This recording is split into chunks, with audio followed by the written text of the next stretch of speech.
Buenos días nuevamente. Vamos entonces a empezar la clase el día de hoy. ¿Me escuchan? Sí, profe. Sí, profe. Vale. Vamos entonces a ver los fármacos que son antihipertensivos, ¿sí? Bien, a manera de introducción vamos a ver entonces un caso. ¿Quién lo lee, por favor? Yo puedo, profe. Vale, Natalia. Bueno, profesor.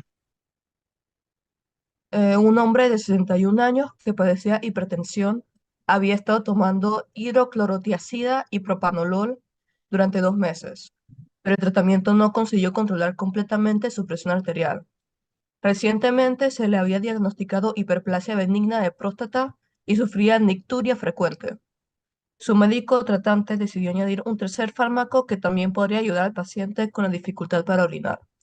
¿Cuál de las siguientes clases de fármacos se le recetó con mayor probabilidad? Ujú. Bien, ya ustedes han visto algunos de estos y además también saben cuál es el tratamiento para la hiperplasia prostática benigna. ¿Cuál sería entonces? Bloqueantes alfa uno. Los bloqueantes alfa 1, ¿sí? Entonces, aunque no han visto los otros, bueno, uno que otro han visto, pero considerando que tiene hiperplasia prostática benigna y no controla la presión arterial, entonces es más fácil adicionar en ese caso un agente de este tipo, ¿sí?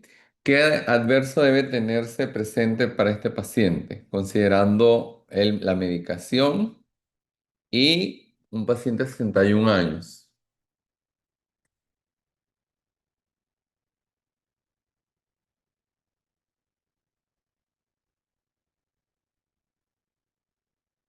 Podría ser.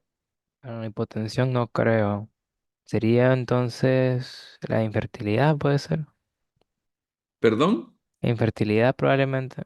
No, Porque Pues hipotensión, podría considerando que ser tiene Podría ser hipertensión, disfunción eréctil. no, podría ser la nicturia. Ujú. Pero la nicturia, ¿se va a mejorar o se va a empeorar con ese tratamiento? Se va a empeorar. No, va a mejorar. La Ah, nicturia es un aumento en la frecuencia urinaria, sobre todo de noche, que se explicaría por la contracción continua del estroma prostático. Y como ellos bloquean esos receptores, se va a inhibir esa contracción, mejora el flujo urinario y una mejor descarga en la vejiga, por lo tanto hay menos nicturia. Profe, hipotensión ortostática. Exactamente, ¿sí? Recuerden que los antagonistas alfa siempre van a tener como riesgo la hipotensión ortostática. Entonces eso hay que considerarlo de manera importante. Bien, este.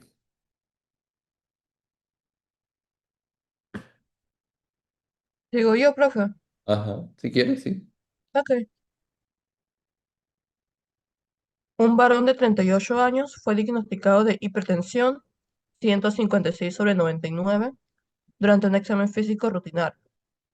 Los exámenes posteriores indicaron que estaba afectado con una miocardiopatía hipertrófica. ¿Cuál de los siguientes fármacos antihipertensivos sería el más apropiado para este paciente? Vale. Sí, eso lo vamos a desarrollar más tarde porque todavía no han visto las características. Aquí lo importante es considerar que es un paciente joven pero ya tiene una lesión, ¿sí? Entonces, hay fármacos que tienen una mayor eficacia para cierto tipo de lesiones, ¿sí? Más adelante entonces vamos a ver. Vamos entonces a ver los aspectos generales asociados a la enfermedad. En ese caso tenemos que tener presente que la presión arterial, ya ustedes saben, es el resultado de el gasto cardíaco y las resistencias vasculares periféricas o sistémicas. Estos dos parámetros a su vez derivan o dependen de otros parámetros que van a determinarlo y estos parámetros a su vez van a estar modificados de manera importante por el sistema nervioso, específicamente el simpático, que va a modificar tanto la frecuencia cardíaca como puede modificar la contractilidad, la precarga, el tono venoso y en el caso de la resistencia vascular periférica, también las catecolaminas en términos generales van a tener efectos sobre este parámetro ya que van a tener una inervación directa, van a determinar también la activación de otras sustancias, como ustedes recordarán, el sistema renina-angiotensina, aldosterona, que media también la parte de una acción vasoconstrictora, pero adicionalmente en el músculo liso se lleva a cabo una regulación por factores locales, donde el óxido nítrico es un factor importante como un agente vasodilatador que se contrapone a las acciones de muchas sustancias que son vasopresoras, pero también juega un rol importante en la regulación de la presión arterial, la función que realiza sobre todo el riñón, donde controlando ese volumen intravascular va entonces a tener un efecto sobre la precarga y en consecuencia el gasto cardíaco. Entonces, entendiendo la parte de cómo fisiológicamente está determinada la presión arterial, más adelante vamos a ver cómo modificando estos factores yo puedo entonces tratar de regular la presión arterial en los pacientes hipertensos y generar lógicamente un efecto positivo en la enfermedad. En términos generales, se reconoce que la hipertensión arterial es una enfermedad crónica con alta prevalencia en la población. Se considera que es la enfermedad con mayor prevalencia, de las enfermedades cardiovasculares, perdón, la que tiene mayor prevalencia en la población. Y lo típico, y eso es bien importante, que es una enfermedad crónica, pero que se caracteriza por una elevación sostenida de ese valor de presión arterial. Ahora bien, en términos generales, existen dos tendencias a la hora de evaluar la presión arterial o a la hora de clasificar al paciente hipertenso. Está la guía americana que establece como borde el 130-80 milímetros de mercurio y la guía europea que hace el corte de paciente hipertenso en aquellos que manejan presiones arteriales mayores de 140-90. Sin embargo, en el caso de la guía europea, el año pasado salió su última revisión donde hay ligeras modificaciones que vamos a ver más adelante. Adicional al riesgo que implica una elevación de la presión arterial, que ustedes deben comprender cuál es el riesgo de mantener una presión elevada por mucho tiempo. Posible daño neuropático. El riesgo inmediato. Enfermedad cerebrovascular. Usualmente tiende a haber un riesgo asociado a una, más que todo enfermedad cardiovascular puede ser la rotura de un vaso sanguíneo. Sin embargo, ya ustedes saben que cuando la presión arterial se eleva, puede predisponer crónicamente a otras enfermedades cardiovasculares. Por tal razón, hoy día también la enfermedad y la hipertensión se considera la primera causa de mortalidad en el mundo. Y eso deriva de que una vez que el paciente es hipertenso, se tiene un factor de riesgo para el desarrollo de un ictus, ya sea isquémico o hemorrágico, predispone a la aparición de la enfermedad coronaria, de la enfermedad renal, enfermedad periférica arterial y sobre todo a la insuficiencia cardíaca. Entonces, por tal razón, los fármacos que se emplean hoy en clínica tienen que garantizar la reducción de la presión arterial, pero también reducir el riesgo cardiovascular, es decir, reducir esos efectos nocivos o deleterios que se originan sobre diferentes órganos y que van a poner en riesgo la vida del paciente. Entonces, hoy por hoy, Los tratamientos que se emplean y que vamos a ver tienen la eficacia en ambos sentidos. Algunos apuntan a tener un efecto mayor que otros, pero en términos generales todos han demostrado mejorar o reducir el desarrollo de estas comorbilidades en los pacientes hipertensos. En relación a la fisiopatología, existen diferentes posturas en relación a cuáles son los desencadenantes de esta enfermedad. Lógicamente, hay algunos bien identificados, como puede ser alteraciones en el sistema renina-angiotensina-aldosterona, una reducción en la producción de los péptidos natriuréticos, un incremento de la actividad del sistema nervioso simpático, que a su vez va a generar un incremento del sistema renina-angiotensina-aldosterona, una disfunción endotelial, y eso es bien importante porque me imagino lo vieron ya en hiperlipidemias y también en angina o en la clase que vieron ayer era de, se me olvida, que está asociada a angina, infarto agudo del miocardio, enfermedad isquémica miocárdica, donde se ha Antianginosos. demostrado que existe una reducción en la función endotelial. En el caso, por ejemplo, de la hipertensión arterial, se ha demostrado que se puede causar una destrucción de esas células endoteliales y ellas se van desprendiendo, lógicamente dejando los vasos sanguíneos sin endotelio y lógicamente eso aumenta la resistencia vascular periférica.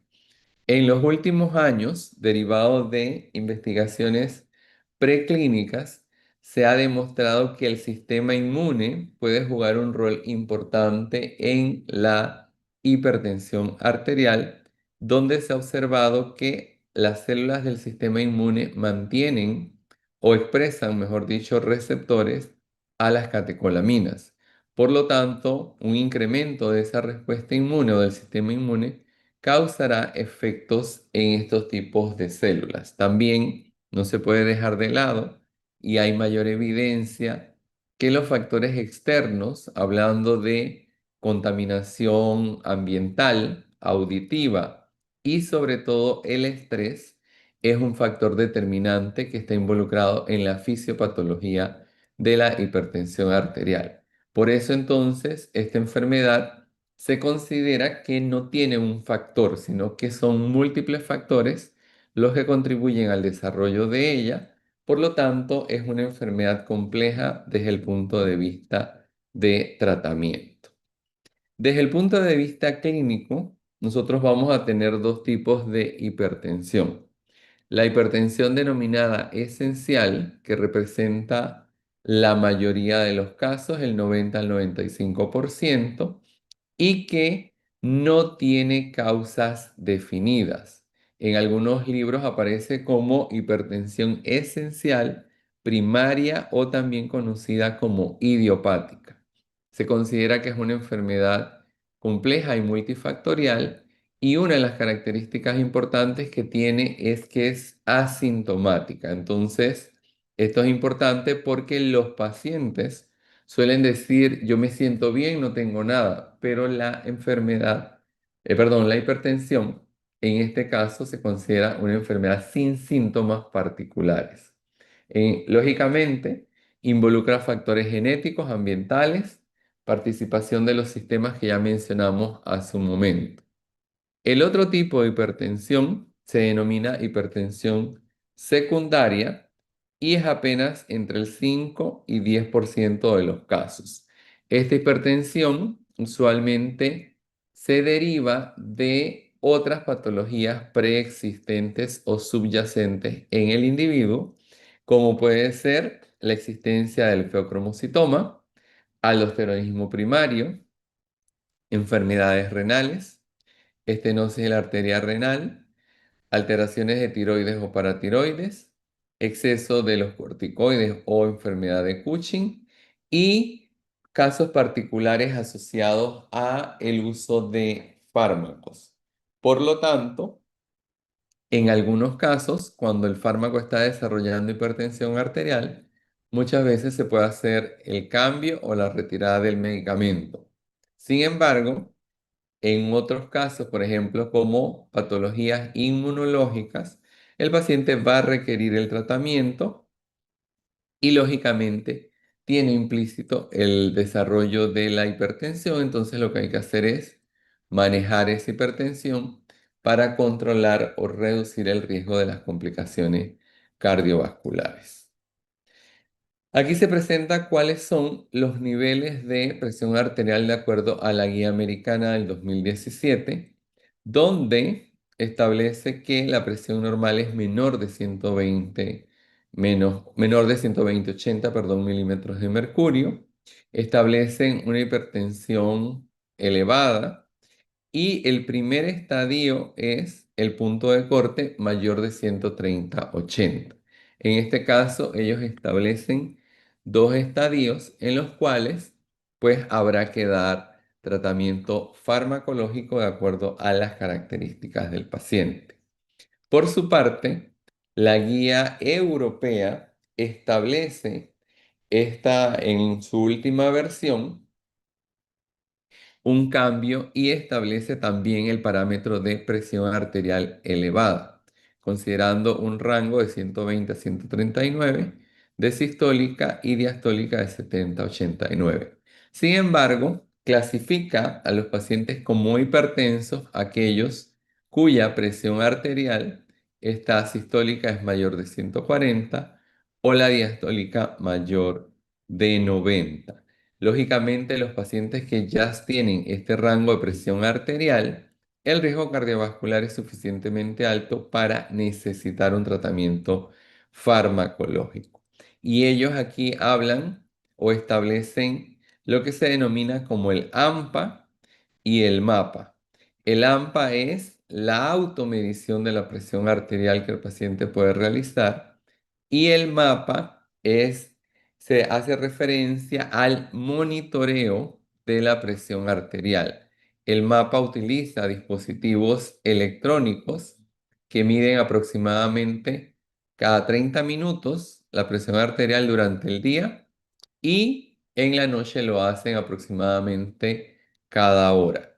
Estos sistemas son más complejos y no están disponibles en todos los sitios. Por ejemplo, aquí no están disponibles, pero ellos lo que buscan en este caso es determinar si el paciente tiene o no hipertensión. ¿Por qué? Porque nosotros o no se puede, perdón, diagnosticar un paciente hipertenso con una sola medición. Tienen que ser, por lo menos la guía americana recomienda más de una medición en el consultorio, pero en el caso de la guía europea considera que se deben requerir el monitoreo, el AMPA y el MAPA para considerar al paciente como hipertenso. Y eso, las dos guías establecen que existe un fenómeno llamado hipertensión de bata blanca que muchas veces puede causar un sesgo a la hora de la evaluación del paciente. Y cuando el paciente va al consultorio, tiene la presión alta a ese paciente por primera vez, se le aconseja que se tome la presión arterial en otro sitio, en un centro de salud, sobre todo con enfermería, y que lógicamente lleve un control de esa presión arterial y que lógicamente lo haga el profesional de enfermería. Eso se ha demostrado que con ese tipo de manejo se puede muchas veces descartar si el paciente tiene o no hipertensión arterial. Algunas Profesor, situaciones, perdón, usted disculpe que lo interrumpa, es que me surgió una duda. disculpa, dime, Boris. Ah, es que mencionó lo de la hipertensión de tipo bata blanca, entonces mi consulta es la diferencia entre esa y la esencial. Vale, lo que pasa es que se considera que los pacientes cuando van al médico tienen el problema de que se estresan. Entonces, en ese caso, el paciente puede manifestar una elevación de la presión arterial debida al estrés. En ese caso, por eso vuelvo y repito, El paciente nunca se diagnostica hipertenso con una sola medición de la presión arterial, sino que si ustedes están tratando a un paciente y llega y se le nota la presión arterial, hay que descartar que eso sea hipertensión de bata blanca. ¿Y cómo se hace? Enviándolo a un centro de salud que se tome la presión, probablemente en 2 ocasiones, es lo recomendable, y que lleve entonces la cartilla, lógicamente firmada por enfermería. Y ya si el paciente tiene la presión por arriba del nivel, entonces se consideraría hipertenso. Ah, vale, perfecto. ¿Ok? Sí, muchas gracias. Vale. Bien, en relación a la guía europea, ellos establecen algunas situaciones clínicas de riesgo cardiovascular que ameritan tratamiento farmacológico con la presión arterial elevada. Es decir, si el paciente ya tiene enfermedad cardiovascular establecida, si es un paciente que tiene enfermedad renal crónica, si tiene ya daños evidentes orgánicos, puede ser enfermedad coronaria, enfermedad cerebrovascular o arterial periférica. Si ya el paciente es diabético, sea tipo 1 y tipo 2, porque se ha demostrado que la diabetes incrementa significativamente el riesgo cardiovascular. Y si el paciente tiene hipercolesterolemia familiar, ya sea probable o confirmada, también ameritará la adición al tratamiento. En los pacientes que tienen la hipertensión, la presión arterial elevada, de acuerdo a la guía europea, pero no tienen estos riesgos cardiovasculares dentro de ellos, ¿qué es lo que se aconseja? A estos pacientes se les aconseja entonces cambios en el estilo de vida que ha demostrado reducir lógicamente la progresión y sobre todo los daños a órganos. Entonces, estos pacientes serían, en este caso, objeto de que los cambios en el estilo de vida sean bien estrictos para garantizar que el paciente no vaya a terminar siendo hipertenso o con un valor de presión mayor de 140/90. Existen otros subtipos o clasificaciones de hipertensión y estas son hipertensión que se da de manera aguda. Y eso se le conocía anteriormente como crisis hipertensivas. Ya algunas de las guías han eliminado ese concepto, sin embargo, lo definen como una elevación abrupta de la presión arterial, en el caso de la europea, mayor de 180/110, y en el caso de la americana, mayor de 180/120 milímetros de mercurio. Independientemente de la guía y aparte de la diferencia que hay en el valor, las dos guías establecen que hay que identificar lo que se conoce como urgencias y emergencias hipertensivas.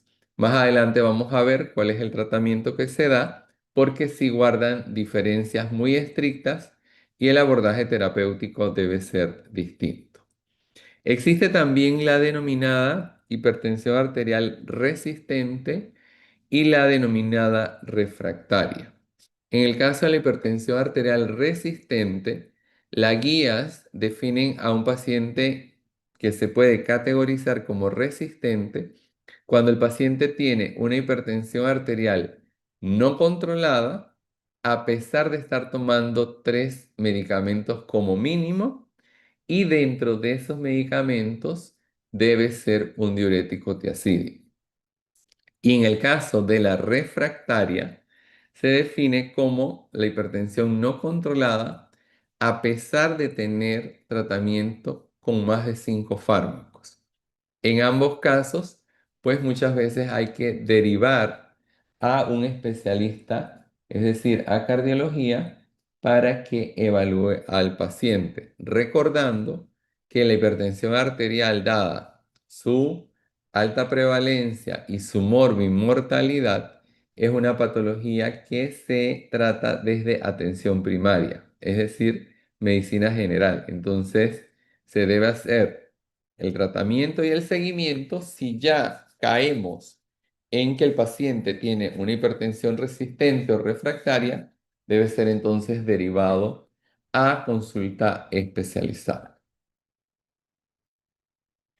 Entrando dentro de lo que se conoce como el tratamiento, ambas guías establecen medidas no farmacológicas y medidas farmacológicas. Las medidas no farmacológicas son lo que se conoce como los cambios en el estilo de vida y es obligatorio o demandante que el paciente haga estos cambios, los mantenga en el tiempo y si no puede controlar el valor de presión arterial, entonces requerirá la administración de los fármacos. Y los fármacos, pues existe una gran variedad, algunos de primera elección en base a su evidencia clínica. Y cuando las combinaciones de estos fallan, entonces habrá que adicionar fármacos de segunda elección. Existe también una diferencia en cuanto a lo que establecen las guías como objetivos o metaterapéuticos. En el caso de la guía europea, establece para los pacientes que tienen presión arterial elevada y pacientes tipificados como hipertensos, un valor menor de 120-129 y de 70-79. Y en el caso de la guía americana, establece un punto de objetivo o meta terapéutica menor de 130-80. Esto derivado de estudios clínicos que han avalado que si la presión arterial se mantiene dentro de ese rango, perdón, garantiza la reducción del riesgo cardiovascular y de los efectos deleterios de la enfermedad. Entonces, el objetivo terapéutico debe ser estos que se presentan aquí para todos los pacientes. Entonces, también un hallazgo de esos estudios clínicos han demostrado que aproximadamente un cuarto, algunos autores señalan que un tercio de la población hipertensa llega a alcanzar los objetivos terapéuticos. El resto de la población no se aproxima a ese objetivo terapéutico, así que hay que dar tratamiento lógicamente más estricto y sobre todo seguimiento para garantizar la obtención de ese objetivo farmacológico. Dentro de las medidas no farmacológicas está lógicamente la pérdida de peso, el uso de dietas saludables, la reducción de la ingesta de sodio, el aumento de la ingesta de potasio, la actividad física, ya sea aeróbica, de resistencia, dinámica o isométrica, y sobre todo la moderación en el consumo del alcohol, ya que se ha demostrado que el alcohol puede elevar la presión arterial. Lógicamente, al evitarlo o al minimizar su uso, se contribuye a una reducción entonces de la presión arterial. De todos estas recomendaciones, se ha observado que sobre todo las medidas dietéticas contribuyen con o tienen un mejor impacto sobre la hipertensión arterial, al igual que la actividad aeróbica o la actividad física, donde se aconseja por lo menos realizar 150 minutos de actividad física a la semana, sobre todo caminatas, ¿sí? Ya si el paciente puede realizar otro tipo de ejercicio más intenso, pues lo podría hacer, pero también hay que recordar que ahora con el problema de la obesidad, pues la gente no puede empezar a hacer ejercicios muy extremos, así que lo que se aconseja es que el paciente vaya adicionando progresivamente estos cambios en el estilo de vida. Un aspecto que es importante considerar es las dietas ricas en potasio. Usualmente la gente lo que hace es que sustituyen la sal común por suplementos de potasio o lo que se conoce como sustituto de sal. sustitución de la sal común o el cloruro de sodio por estas preparaciones que se comercializan en los supermercados son importantes porque ellos lo que son es cloruro de potasio. Por lo tanto, el paciente está ingiriendo una mayor cantidad de potasio. ¿Eso cuándo es importante? Cuando el paciente tiene medicamentos que también pueden elevar el potasio plasmático, como un gran número de ellos, los betabloqueantes, los IECA, los ARA. Entonces ahí hay que tener mucha precaución. ¿A qué quiero llegar con esto? Que usualmente el tratamiento de la hipertensión arterial debería ser de manera interdisciplinaria. Esta parte, sobre todo de la dieta, debería ser asociado con un nutricionista que le permita al paciente saber qué alimentos, perdón, debe consumir y si debe o no usar estos sustitutos. Y, lógicamente, el tratamiento farmacológico prescrito por los médicos. Entonces, eso hay que tenerlo presente. Entrando ya dentro de los aspectos de las medidas farmacológicas, vamos a tener en esta diapositiva que existen diferentes medios para tratar la hipertensión arterial. Por ejemplo, existen drogas que actúan en el sistema nervioso central, como los agentes simpaticolíticos, que ya ustedes conocen.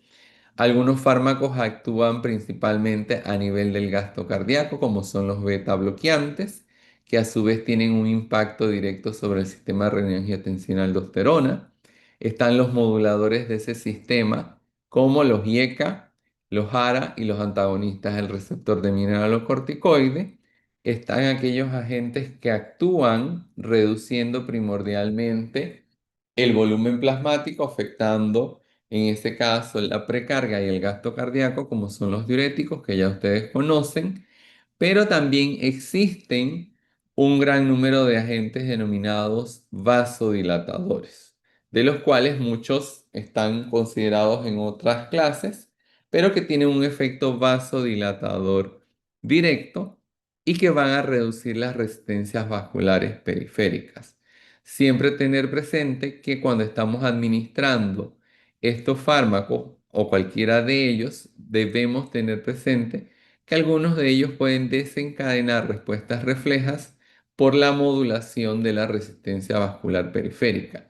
Y eso entonces puede, lógicamente, activar respuestas reflejas que en algunos casos se pueden contraponer al efecto del fármaco, pero también podrían tener algunos eventos de riesgo si el paciente tiene, por ejemplo, una cardiopatía isquémica. Entonces siempre es importante que el paciente conocer detalladamente la condición del paciente para poder entonces utilizar fármacos con mayor precisión. A pesar de que existe una gran gama de medicamentos, los estudios clínicos han avalado hasta el día de hoy la utilización de manera indistinta de cuatro grupos farmacológicos como agentes de primera línea. Son los diuréticos tiacídicos, los IECA, los ARA y los antagonistas de calcio. Ambas guías están de acuerdo en esos cuatro grupos y se pueden utilizar los antagonistas beta adrenérgicos. Sin embargo, el uso de los antagonistas beta adrenérgicos solo se debe considerar si el paciente tiene ciertas situaciones particulares. ¿Por qué? Porque en comparación con los otros cuatro grupos, los antagonistas beta han demostrado menos efectos positivos y por esa razón solo se deben reservar para situaciones particulares que vamos a discutir más adelante. El resto de los fármacos son considerados de segunda elección, algunos de los cuales ya ustedes conocen. Entonces vamos a empezar con los agentes de primera línea que se emplean para el manejo de la hipertensión arterial. ¿Tienen preguntas hasta aquí?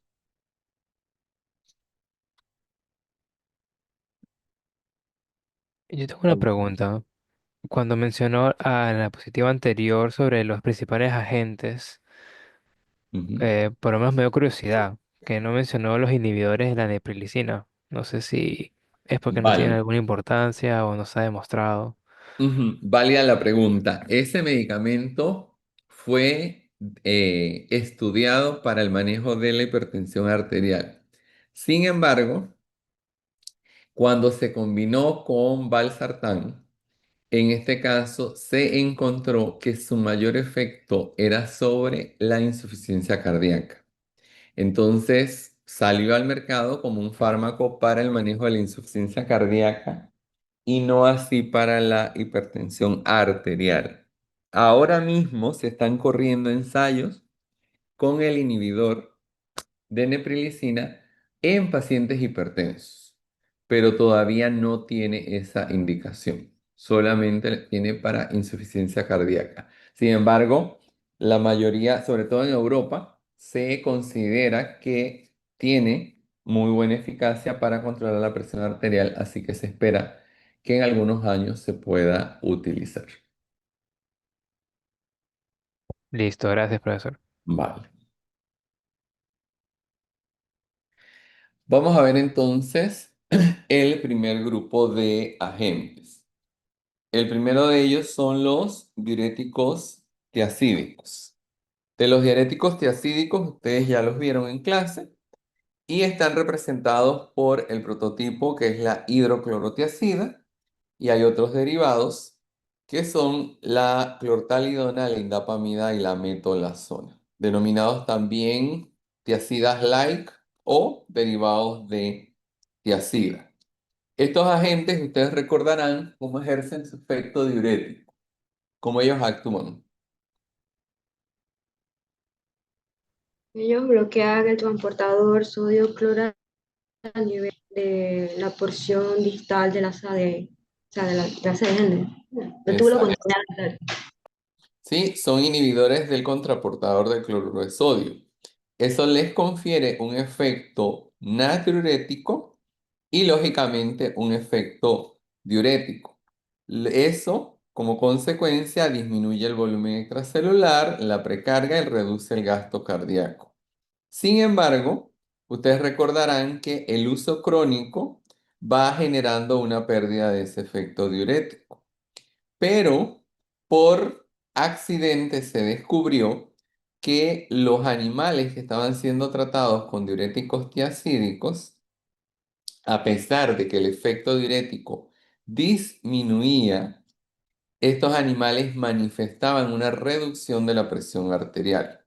Entonces, eso llevó a estudios más detallados sobre el posible efecto de estos diuréticos a largo plazo para reducción de la presión arterial. Hoy día, el mecanismo de ellos antihipertensivos no está muy claro y lo que se ha ensayado, perdón, es que cuando estos animales terminaban semanas de tratamiento, se sacrificaban y se evaluaban la capacidad de la respuesta contráctil a diversos agentes. ¿Por qué? Porque dentro de la enfermedad hipertensiva se reconoce que se produce lo que ustedes ya saben que es el remodelado cardiovascular. Entonces, ¿qué ocurre? Esas arterias tienen una mayor capacidad de respuesta a noradrenalina, angiotensina. Y, lógicamente, cuando se comparan con un animal que es normotenso, la respuesta es mucho más. Eso llevó entonces a que estos animales se evaluara a través de un ensayo llamado reactividad vascular si ellos tenían la misma capacidad de respuesta a estos agonistas endógenos. Y se demostró que los vasos sanguíneos de esos animales tratados con diuréticos tiacídicos tenían una reducción de la reactividad vascular angiotensina, norepinefrina y tromboxano A2. Entonces, se infirió de que estos agentes tenían un efecto vasodilatador directo. Lo que se ha encontrado, por ejemplo, es que en el caso de la hidroclorotiazida, ella puede asociarse a ese efecto vasodilatador a la activación de canales de potasio. Y esto puede estar asociado a una inhibición de la anhidrasa carbónica que estos agentes causan. También se ha observado para indapamida que bloquean canales L de calcio, lo cual lógicamente en el músculo liso vascular va a reducir lógicamente la respuesta vasopresora. Y algunos autores señalan que estos agentes podrían mediar un incremento del óxido nítrico o factores endoteliales que generan vasodilatación. Sin embargo, estos son como resultados aislados y el mecanismo vasodilatador o directo de las tiazidas, sobre todo como antihipertensivos, todavía permanece en estudios. Y eso es bien importante conocerlo porque su mecanismo antihipertensivo no es su mecanismo diurético, ¿sí? Entonces, los mecanismos, y es lo que la vez pasada les decía en la clase, un fármaco puede ser vasodilatador agudo y no necesariamente antihipertensivo. En el caso de los diuréticos tiacídicos, se ha demostrado que ellos tienen un efecto antihipertensivo a lo largo del tiempo. Y ese efecto antihipertensivo también se ha demostrado que es dosis dependiente. Es decir, a medida que yo aumento la dosis, genero un mayor efecto antihipertensivo. Sin embargo, ¿cuál es la desventaja que tienen esos diuréticos tiacídicos a medida que se aumenta la dosis?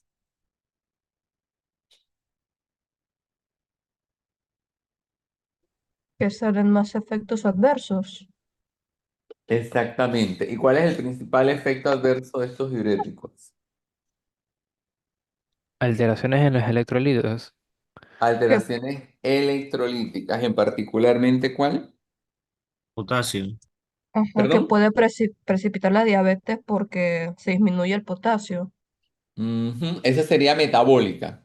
Pero cuando hablamos de iónicos, Hipocalemia. la hipocalemia, ¿sí? Que tiene varias consecuencias. Esto ya lo vieron cuando hablaron de la parte de los diuréticos, la parte ahí cinética, eso no es importante para mí. Por ejemplo, indapamida, que es uno de los más utilizados, usualmente tiene una vida media entre 10 a 18 horas, que esto se mejora con productos de liberación retardada.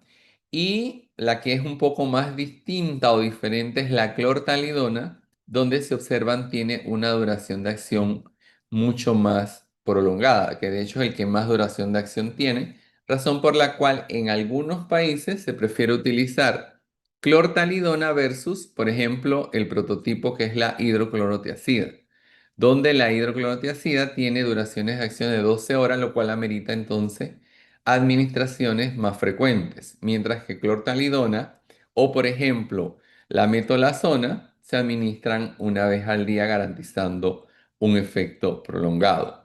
Aquí en Panamá se comercializa la hidroclorotiazida, está la indapamida y antes había la clortalidona. Sin embargo, las que más se emplean aquí en Panamá es hidro y la indapamida. Se consideran fármacos de primera elección para todos tipos de paciente y se emplean como monoterapia o terapia combinada. Es importante también considerar que muchas veces se va a empezar con monoterapia el paciente, pero luego hay que hacer evaluaciones y ya entonces hacer un ajuste de dosis o adicionar otros tratamientos. Como lo mencionaron ustedes, que las tiazidas se pueden incrementar la dosis y obtener un mejor efecto. Sin embargo, cuando se emplean como antihipertensivo, hay una regla que establece cuál es la dosis tope de estos agentes. Para la clortalidona o la hidroclorotiazida, la dosis máxima, perdón, el tope es de 25 miligramos por día. No tienen efecto techo en la acción antihipertensiva. El punto es, como ustedes lo mencionaron, Si yo aumento la dosis, puedo provocar efectos adversos.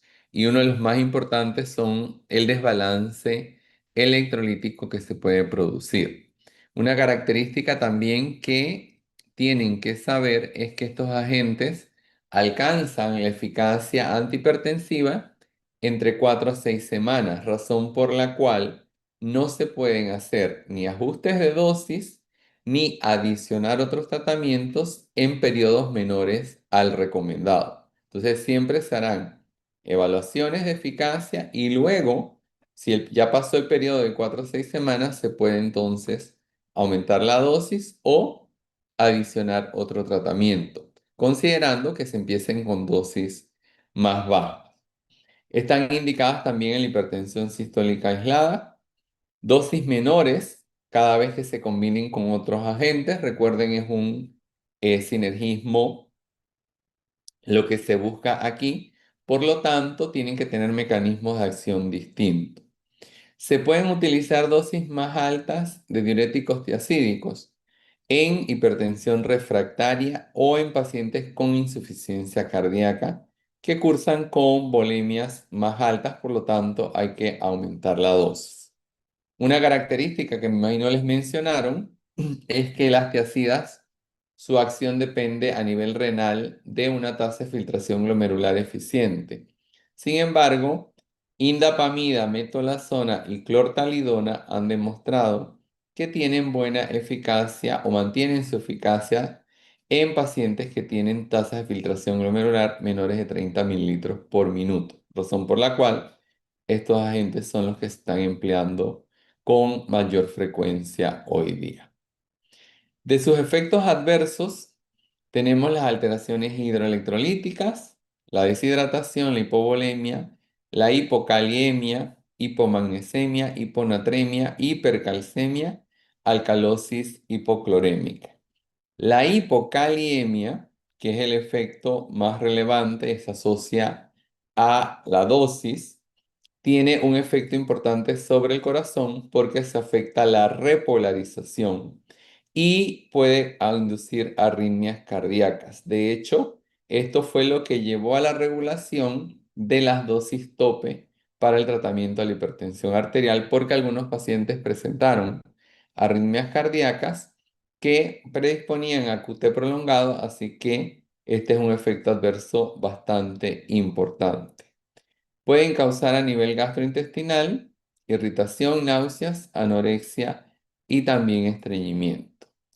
Las alteraciones metabólicas que mencionaba Natalia incluyen un incremento de la glicemia y lípidos, sobre todo es afectado los triglicéridos, y esto es importante sobre todo si el paciente tiene síndrome metabólico o también tiene diabetes, ya que se ha encontrado que el uso de estos fármacos requiere vigilancia porque son fármacos que pueden desarrollar o llevar al desarrollo de la diabetes.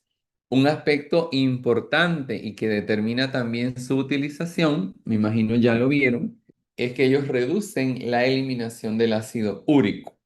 Por lo tanto, pueden predisponer a la aparición de gota en el paciente, así que es una contraindicación para los pacientes que tienen ácido úrico elevado.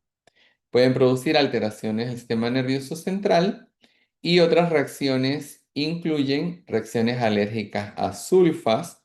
Por lo tanto, el paciente alérgico a sulfa no puede utilizar diuréticos tiacídicos. ¿Cuál diurético tiacídico no tiene grupo sulfidrilo en su estructura? El ácido tacrínico. No, ese es de ASA.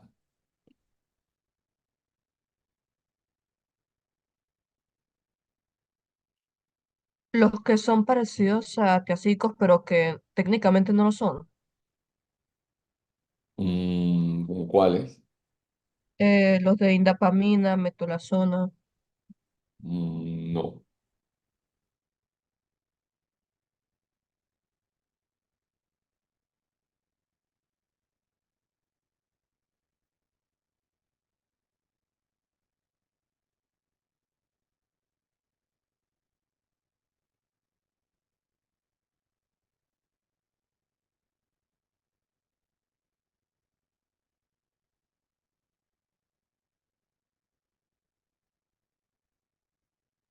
Entonces, no sabría, profe. Ninguno, ¿sí? Todos tienen ese efecto. Todos tienen en su estructura química grupo sulfhidrilo, así que si el paciente tiene historial de alergia, no puede tomar diuréticos tiacídicos. Alergias a sulfa, por supuesto, ¿sí? Entonces eso es importante que lo sepan porque eso algunos pacientes no van a poder recibir en ese caso este tipo de agente.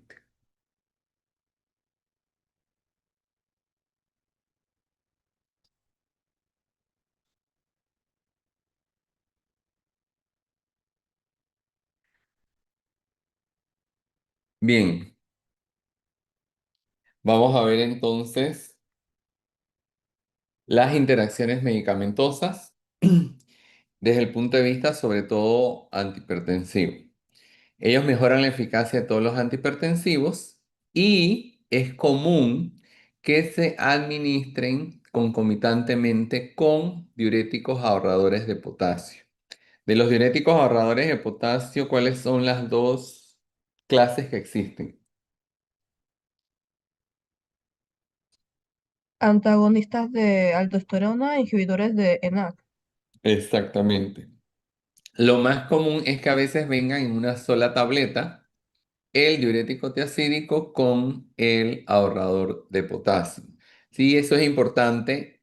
De los ahorradores de potasio, los que más se usan para prevenir disturbios electrolíticos son los inhibidores del NAC, trantereno y amiloride.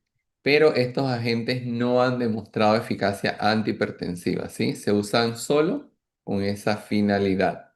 En contraposición, los diuréticos antagonistas de aldosterona sí han demostrado eficacia antihipertensiva. Entonces eso lo tienen que tener presente. Interacciones de tipo negativa existen diversos, sobre todo con agentes que pueden causar depresión del sistema nervioso central, como los barbitúricos, el etanol, la tizanidina.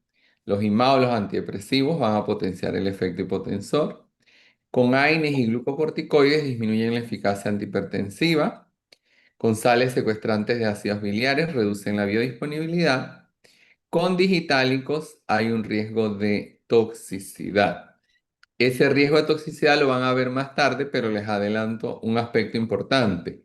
Y es que el aspecto importante que tienen que tener aquí es la hipopotasemia. Como los diuréticos tiacídicos reducen el potasio, y eso es válido para los diuréticos de ASA, aumenta la afinidad del digitálico por la enzima. Por lo tanto, va a haber un mayor efecto y eso puede llevar a toxicidad. Entonces, más adelante, el profesor Ivonne les explicará ese efecto. Y en el caso de litio, recuerden que los diuréticos tiacídicos compiten por su excreción, así que se excreta el diurético, el litio queda retenido y hay un riesgo de toxicidad. Vamos a ver entonces el segundo grupo, que son los antagonistas del calcio. Químicamente existen tres tipos de antagonistas del calcio: las fenilalquilaminas, las benzodiazepinas y las dihidropiridinas. De las fenilalquilaminas solo se emplea en clínica el verapamilo, de las benzodiazepinas el diazepam y el grupo de las dihidropiridinas son los que se emplean como antihipertensivos por excelencia, donde el prototipo es el nifedipino y están los otros congéneres como el amlodipino, irradipino y felodipino. Estos agentes por cuestiones didácticas se presentan como lo pueden ver en la diapositiva. Las fenilalquilaminas tienen una mayor acción cardíaca que vascular. Las dihidropiridinas lo contrario, mayor acción vascular que cardíaca. Y el diltiazem se pone en el centro porque tiene las dos posibilidades. Sin embargo, si analizamos desde el punto de vista farmacológico estas acciones, la realidad es distinta. El verapamilo tiene un efecto cardíaco intenso, deprime la contractilidad y el automatismo en los nodos. Pero tiene un potente efecto vasodilatador. ¿Qué pasa con las dihidropiridinas? Tienen un potente efecto vasodilatador, pero tienen casi un efecto nulo sobre la actividad cardíaca. Entonces, aunque lo querramos ver así, eso no es cierto. Y esto se los menciono porque ustedes van a ver que en clínica el verapamilo se utiliza como antihipertensivo y no se utiliza por su acción cardíaca, sino por su acción dual, tanto cardíaca como vascular. En el caso de las dihidropiridinas, estas se clasifican por generaciones y esto varía mucho de acuerdo al autor. Entonces a veces me dicen, no, profe, que la profesora Estela nos dijo que esta es de segunda, pero eso varía de acuerdo al autor. Lo que sí está claro es que las de primera generación, como la nifedipina, tienen una acción corta o una vida media corta. ¿Eso qué implica? Que estos agentes hay que administrarlos por lo menos 3 veces al día para mantener el control de la presión arterial. Los de segunda generación han demostrado el bloqueo de canales L de calcio, pero tienen una acción prolongada, donde una sola administración genera un efecto durante 24 horas. Los de tercera generación, como el miefranil y el manidipino, aparte del bloqueo de canales L, bloqueaban canales T en el corazón, pero predisponían a arritmias cardíacas, razón por la cual fueron eliminados. Y el de cuarta generación, aparte del bloqueo de canales L, tiene un bloqueo de canales N de calcio. Y el único representante es el cilnidipino. Este agente está aprobado es en Europa y en Asia para su uso como antihipertensivo. Y la ventaja que manifiesta el cinildipino es que él se va a contraponer a la vasoconstricción, lógicamente, mediada por el bloqueo de canales de calcio. Pero el efecto de canales N que va a generar a inhibir la liberación de neurotransmisores, principalmente en hipertensión. Uno de los más importantes es la noradrenalina, por lo tanto potencia la vasodilatación al inhibir la liberación de noradrenalina en los lechos vasculares. A nivel cardíaco reduce el efecto de la noradrenalina sobre los receptores beta 1, reduciendo el gasto cardíaco. Y a nivel renal reduce la entrada de calcio que se requiere para producir ya sea vasoconstricción renal o también la reducción de la liberación de renina. Entonces, este es un fármaco que ha demostrado en estudios clínicos tener efectos significativos debido a ese mecanismo de acción dual. En cuanto a las acciones generales de las dihidropiridinas, se entienden que ellos van a generar una vasodilatación con una reducción de la resistencia vascular periférica, disminución de la poscarga. Lógicamente, esa reducción de la presión arterial, ¿qué hace? Causa entonces la activación del simpático, que generaría entonces un incremento del gasto cardíaco. Como su efecto cardíaco es despreciable de 1, no manifiesta efectos cardíacos importantes, sino que en esos pacientes lo que se evidencia es la taquicardia refleja, razón por la cual entonces ese es un efecto adverso que se puede presentar. ¿Diga?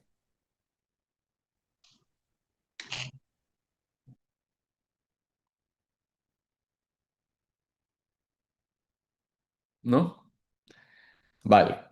En el caso de las no dihidropiridinas, es decir, verapamilo, primordialmente, ¿qué va a hacer? El bloqueo de canales L a nivel de lechos vasculares va a causar una vasodilatación con una reducción de la poscarga. En teoría me debe activar el sistema simpático, pero ¿qué ocurre? Debido a su efecto intenso a nivel cardíaco, tanto inotrópico como cronotrópico negativo, este efecto predomina y no se evidencia entonces la taquicardia refleja que se observa con las dihidropiridinas, pero ambos agentes van a generar un efecto vasodilatador. Son agentes de primera línea en todos los grupos etarios. Se emplean en inmunoterapia como terapia combinada. Se prefieren siempre los agentes de larga duración. Sin embargo, para mejorar la eficacia o sobre todo la adherencia al tratamiento, los agentes de acción corta como nifedipina y verapamilo se comercializan como productos de liberación prolongada. Esto genera entonces un efecto durante 24 horas con la administración de una tableta. Se prefieren entonces en hipertensión sistólica aislada, en pacientes asmáticos y tienen un efecto importante si lo queremos comparar con las tiazidas y es que no generan efectos metabólicos. No modifican ni glucosa ni tampoco electrolitos. Es importante, este grupo suele ser segunda opción en pacientes donde los IECAS o los ARA empeoran la condición renal que más adelante vamos a ver. Entonces, si estos, los IECAS o los ARA causan un deterioro de la función renal, deben cambiarse y el fármaco de elección sería entonces un antagonista de calcio. De sus efectos adversos, podemos ver entonces que las dihidropiridinas generan edema de miembros inferiores, sobre todo el tobillo, edema maleat, pueden producir dolor de cabeza, mareo y algunos pacientes se quejan de un sonrojo facial o flushing. Y en el caso de las no dihidropiridinas, sobre todo el verapamilo, tiende a causar reflujo gastroesofágico y también estreñimiento que es intenso y muchas veces requiere entonces tratamiento coadyuvante. Sin embargo, las dihidropiridinas no producen este efecto. De las interacciones medicamentosas, mejoran la eficacia de otros antihipertensivos cuando se usan en terapias combinadas y las interacciones negativas sí existen un gran número y hay que tener mucha precaución. Por ejemplo, fármacos que inhiban el metabolismo de las dihidropiridinas, como macrólidos antirretrovirales y en particular el jugo de toronja, aumentan la biodisponibilidad de los antagonistas de calcio y hay reportes de aumentos mayores del 40% de la biodisponibilidad. ¿Qué riesgo tiene ese aumento de la biodisponibilidad de estos agentes? Toxicidad. ¿Perdón?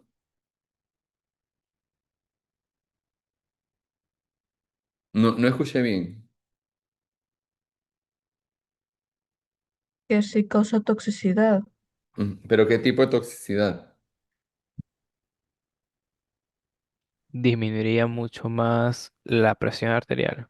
Exactamente, puede causar, perdón, una crisis hipotensiva. Entonces, por eso es que aquí es donde también es importante la educación al paciente. ¿Qué ocurre? Mucha gente combina medicina, eh, medicamentos con medicina de esta naturista. Y mucha gente dice que el jugo de toronja baja la presión. Entonces el asunto está que el paciente puede estar tomando un antagonista de estos, combina con toronja y luego tiene entonces una crisis hipotensiva. Entonces no se pueden estar combinando ese tipo de sustancias. Algunos van a ser estimulantes o inductores del citocromo, como puede ser la rifampicina, la carbamazepina y el hipericum, que me imagino ya lo vieron, ¿verdad? ¿Qué es el hipericum?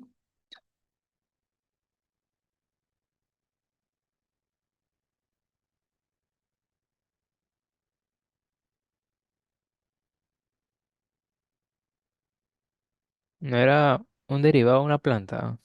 Ujú. Es una planta, pero ¿qué utilidad tiene?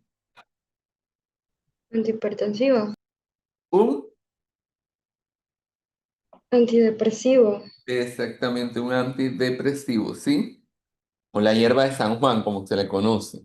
Entonces, este es un inductor enzimático que causaría una pérdida de la eficacia de los antagonistas de calcio.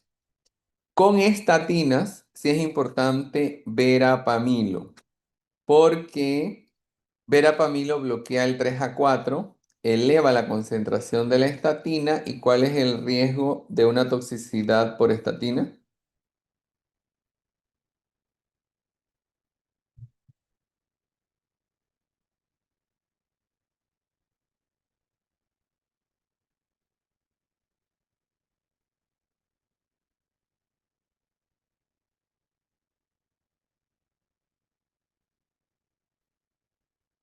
La rhabdomiólisis. Ajá.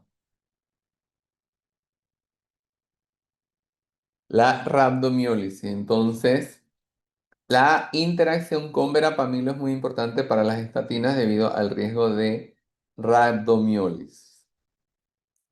Verapamilo también inhibe la glicoproteína P en el riñón y en el tracto gastrointestinal y puede incrementar los niveles de digoxina, que tiene un estrecho margen terapéutico, al igual que ciclosporina. Y la loperamida, porque la loperamida en términos generales ya ustedes lo vieron, es un derivado opioide, pero puede entonces en ese caso eh, aumentar los efectos de estas sustancias, así que no se aconseja su utilización. Con cualquier otro cardiodepresor hay que tenerlo presente porque tanto verapamilo y diltiazem pueden agudizar ese efecto. ¿Qué cardiodepresor ya ustedes vieron?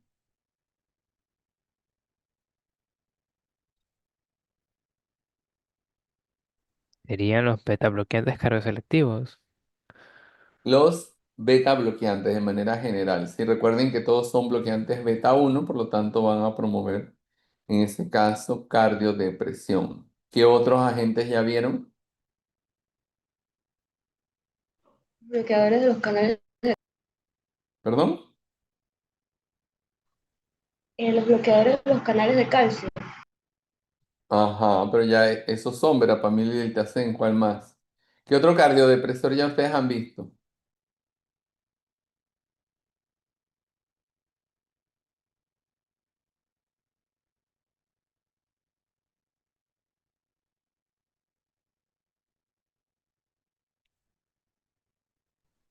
Succinilcolina. Las benzodiazepinas. La acetilcolina no tiene utilidad terapéutica.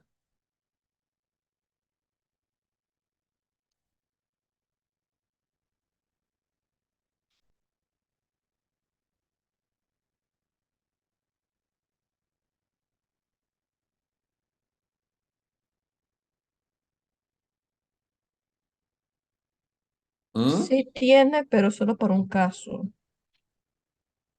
¿Y de qué tipo es ese uso?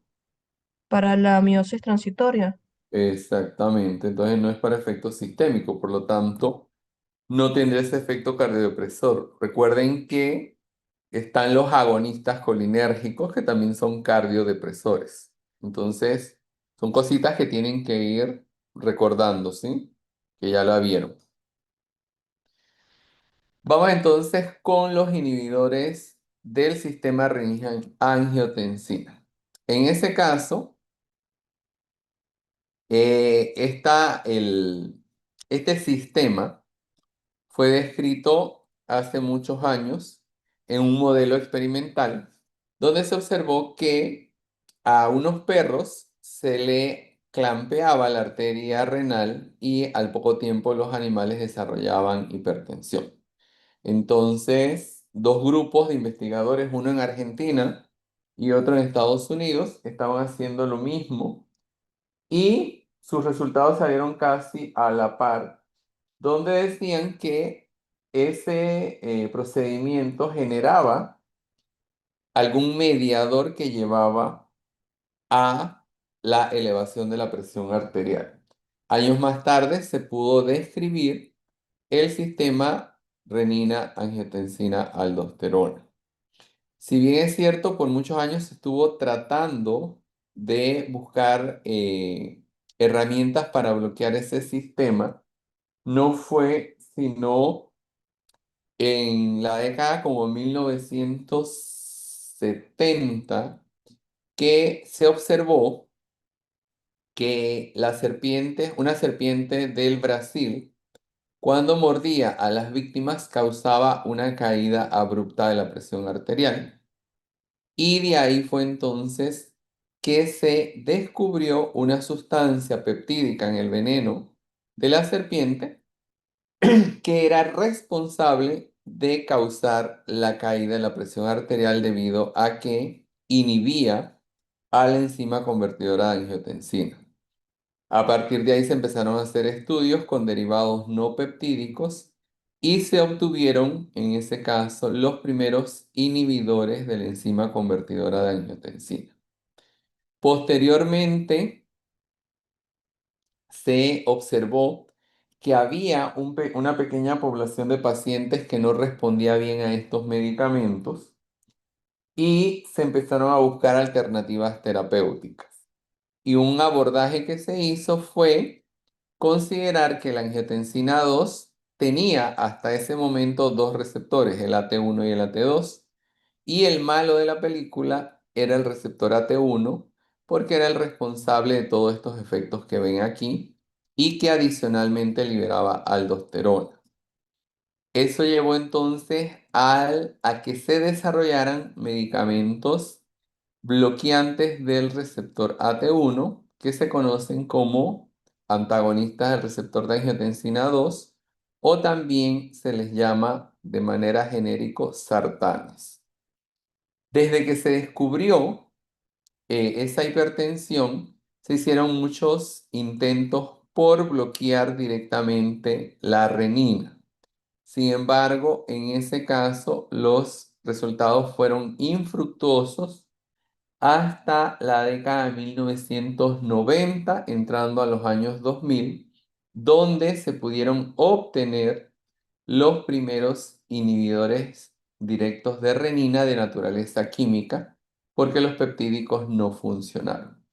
Entonces, en relación al sistema renina-angiotensina-aldosterona, hoy día contamos con tres agentes disponibles. Los directos de renina, como alisquiren, que es el único que está aprobado para su uso en clínica. Los inhibidores de la ECA, donde el prototipo es el captopril, y todo lo que termina en pril es un inhibidor de la ECA. Y los sartán, que es el prototipo de los antagonistas AT1. A pesar de que deberíamos esperar de que estos agentes todos mostrasen una eficacia muy similar, hoy día solo se consideran los IECA y los ARA como agentes de primera elección en el manejo de la hipertensión arterial. Estos agentes, cuando fueron descritos, sobre todo su mecanismo de acción, se asociaba al bloqueo de la ECA y se decía que estos agentes carecían de un efecto vasodilatador porque ellos lo que hacían era suprimir la producción de mediadores vasoconstrictores, como es el caso de la angiotensina 2. Sin embargo, gracias a técnicas moleculares, se llegó también a la conclusión de que ellos indirectamente favorecían una vasodilatación mediada a través del bloqueo de la bradicinina.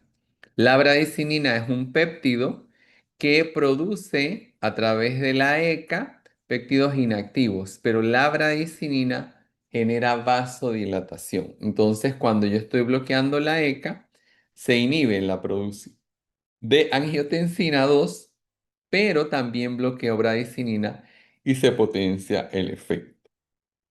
Gracias a otros descubrimientos, se desarrolló aún más el eje renina-angiotensina-aldosterona, donde pasó de ser este simple esquema central que ven aquí al discernimiento de otra parte de ese eje que se desconocía, y es que la angiotensina 1 se puede a través de la ECA2 formar angiotensina 1,9, que por acción de la neprilicina se convierte en angiotensina 1,7.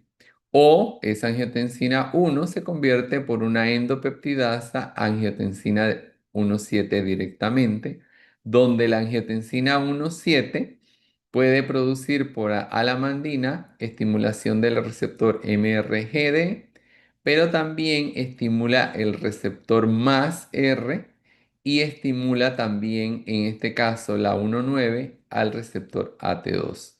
Estos dos receptores, el más R y el AT2, son importantes porque estos receptores median respuestas vasodilatadoras. Entonces, los IECA sí generan acciones vasodilatadoras debido a este efecto.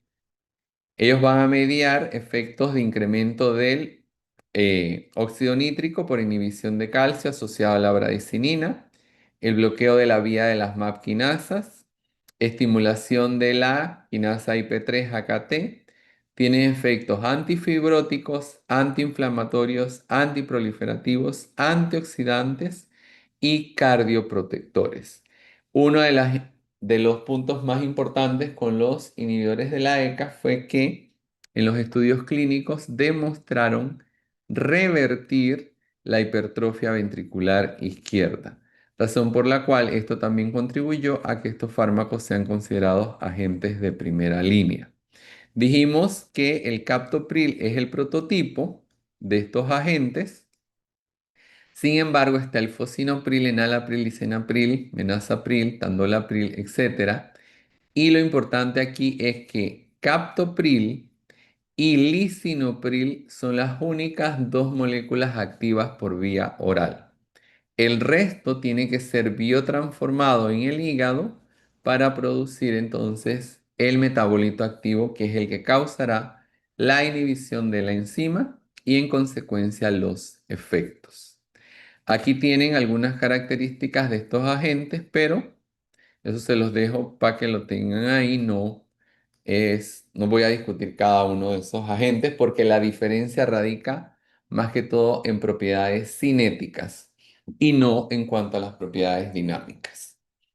Estos agentes son considerados agentes de primera línea y se recomienda siempre empezar con dosis bajas, ya que la hipotensión puede ser muy severa y puede entonces causar efectos adversos más intensos.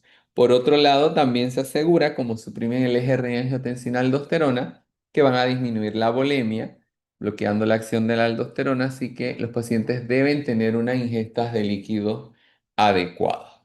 Se ha demostrado que en monoterapia pueden responder hasta un 50% de la respuesta, pero cuando se combinan alcanzan una eficacia hasta el 90%. Se pueden combinar con diuréticos tiacídicos, beta bloqueantes y antagonistas de calcio.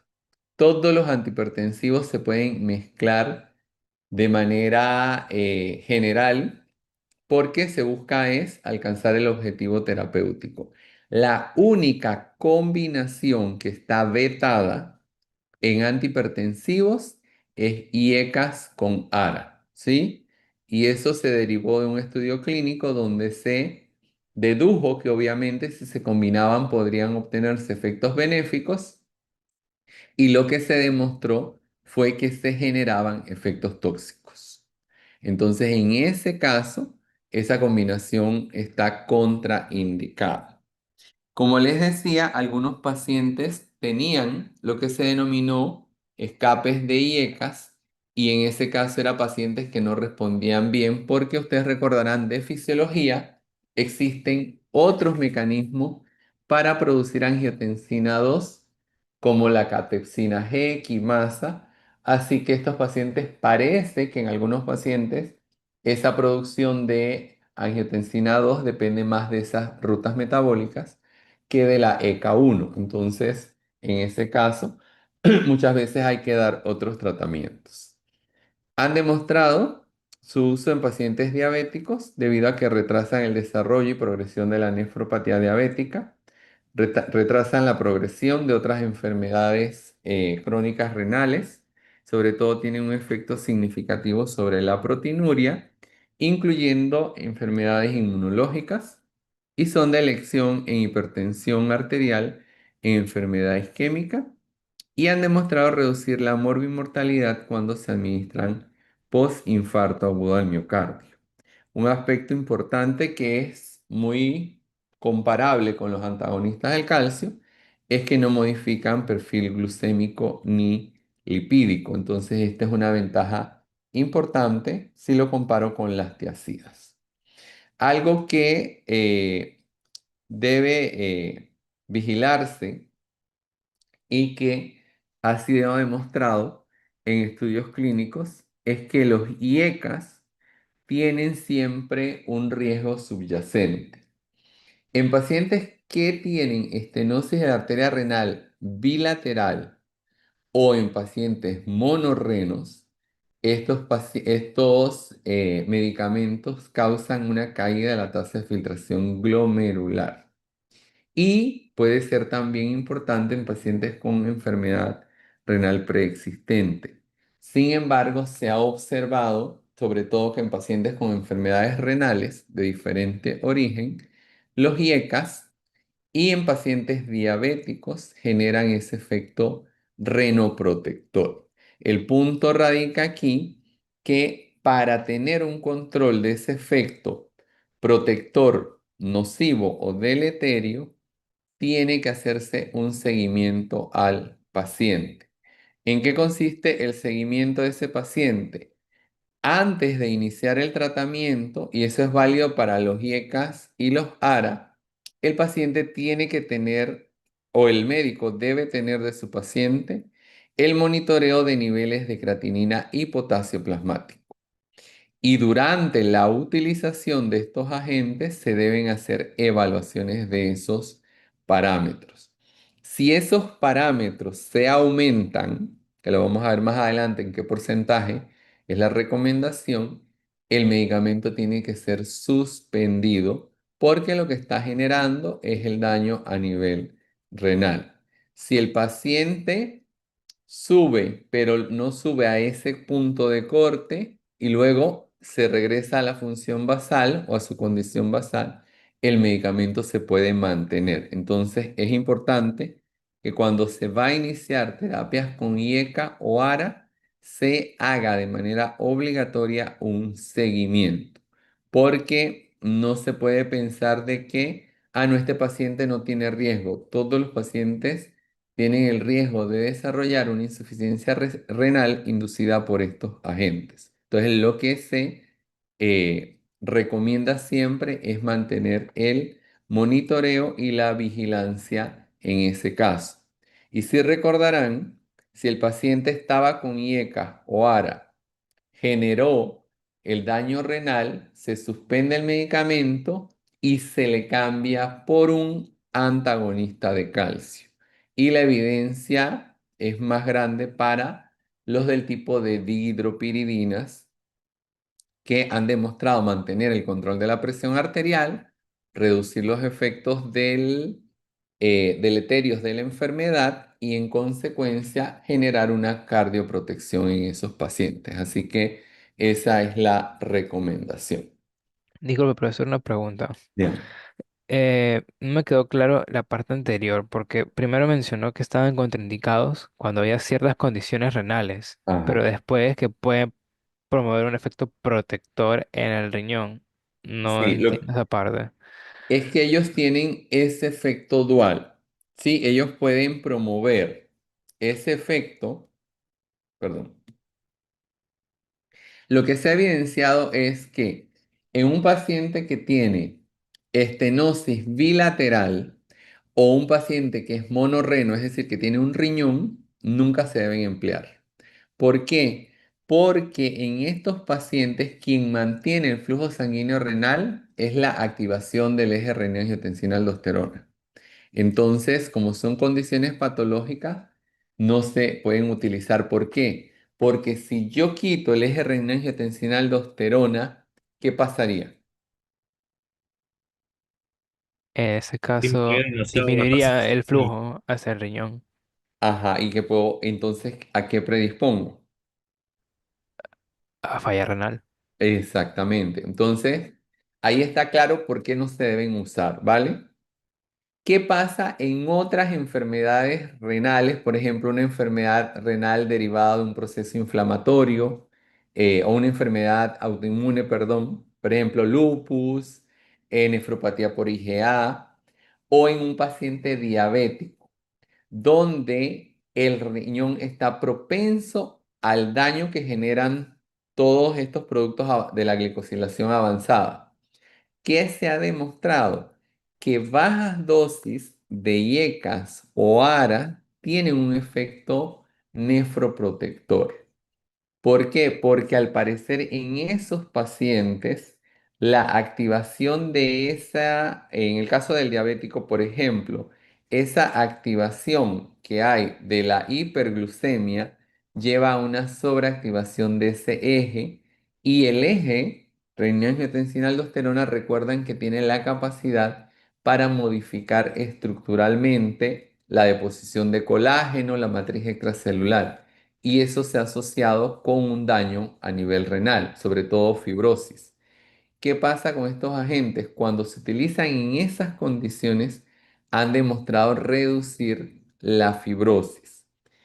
El punto medio, que es lo que trato de representar con la imagen esta de la espada y el riñón, es que los IECAS tienen indistintamente el efecto nefroprotector, perdón, pero puede ser también un efecto tóxico renal. ¿Cuándo o cómo deben usarse? Como ellos tienen latente ese efecto tóxico, entonces lo importante ahí es mantener la vigilancia. ¿De qué? De la función renal, ya sea con valores de creatinina o el potasio plasmático, porque si hay un daño renal, ustedes saben que el potasio se empieza a retener y hay hipercaliemia. Por lo tanto, como yo tengo ese efecto, ¿qué quiere decir? Que yo debo utilizarlo, pero lo tengo que utilizar bajo ciertos parámetros. No es que yo voy a utilizar el medicamento porque tiene el efecto nefroprotector y yo desprecio el efecto deleterio. Entonces yo lo que tengo que hacer es lo que venimos diciendo, o bueno, no sé si les han mencionado, la relación riesgo-beneficio de un medicamento. Yo no puedo, vamos al caso de los opioides.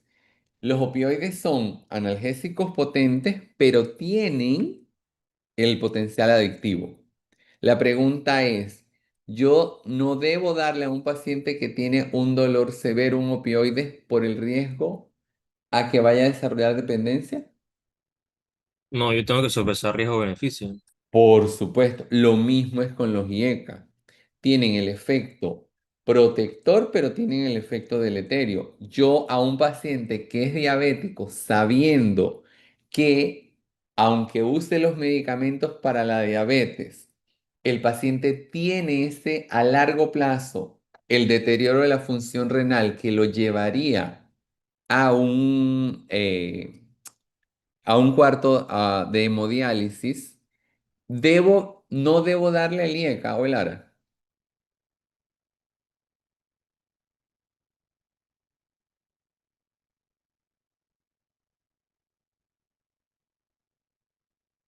¿Mm? O sea, si el si el riesgo es menor al beneficio, sería indicado, ¿no? Por supuesto, es que ahí lo vas a beneficiar con la reducción de la posibilidad de que el paciente progrese la lesión renal, por un lado, y por el otro, la mayoría de los pacientes son hipertensos.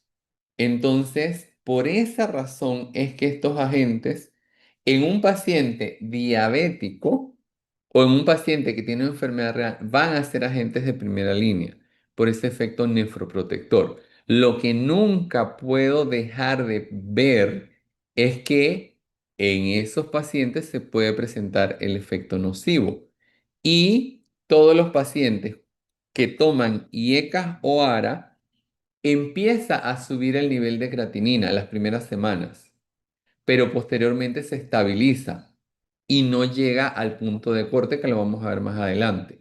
Entonces, el objetivo es que yo lo puedo usar, pero ese uso tiene que llevar un seguimiento y no es el seguimiento que yo, por ejemplo, le daría a un paciente joven que le prescribí antagonistas de calcio o que le prescribí tiazidas.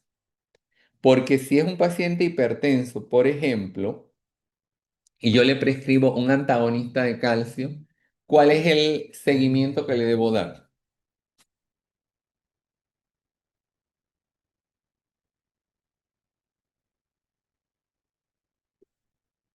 ¿Podría repetir la pregunta? Es que no sé si se me cortó.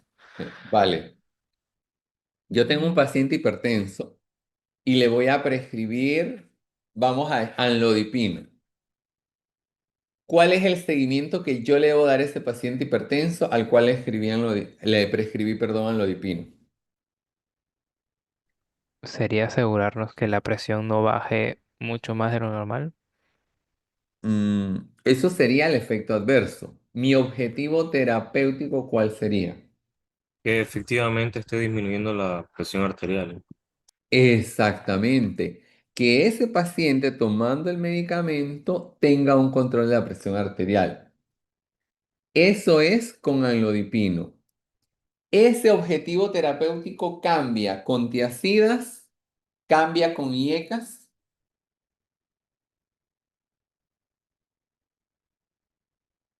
Si estamos hablando de la misma meta terapéutica, no debería cambiar.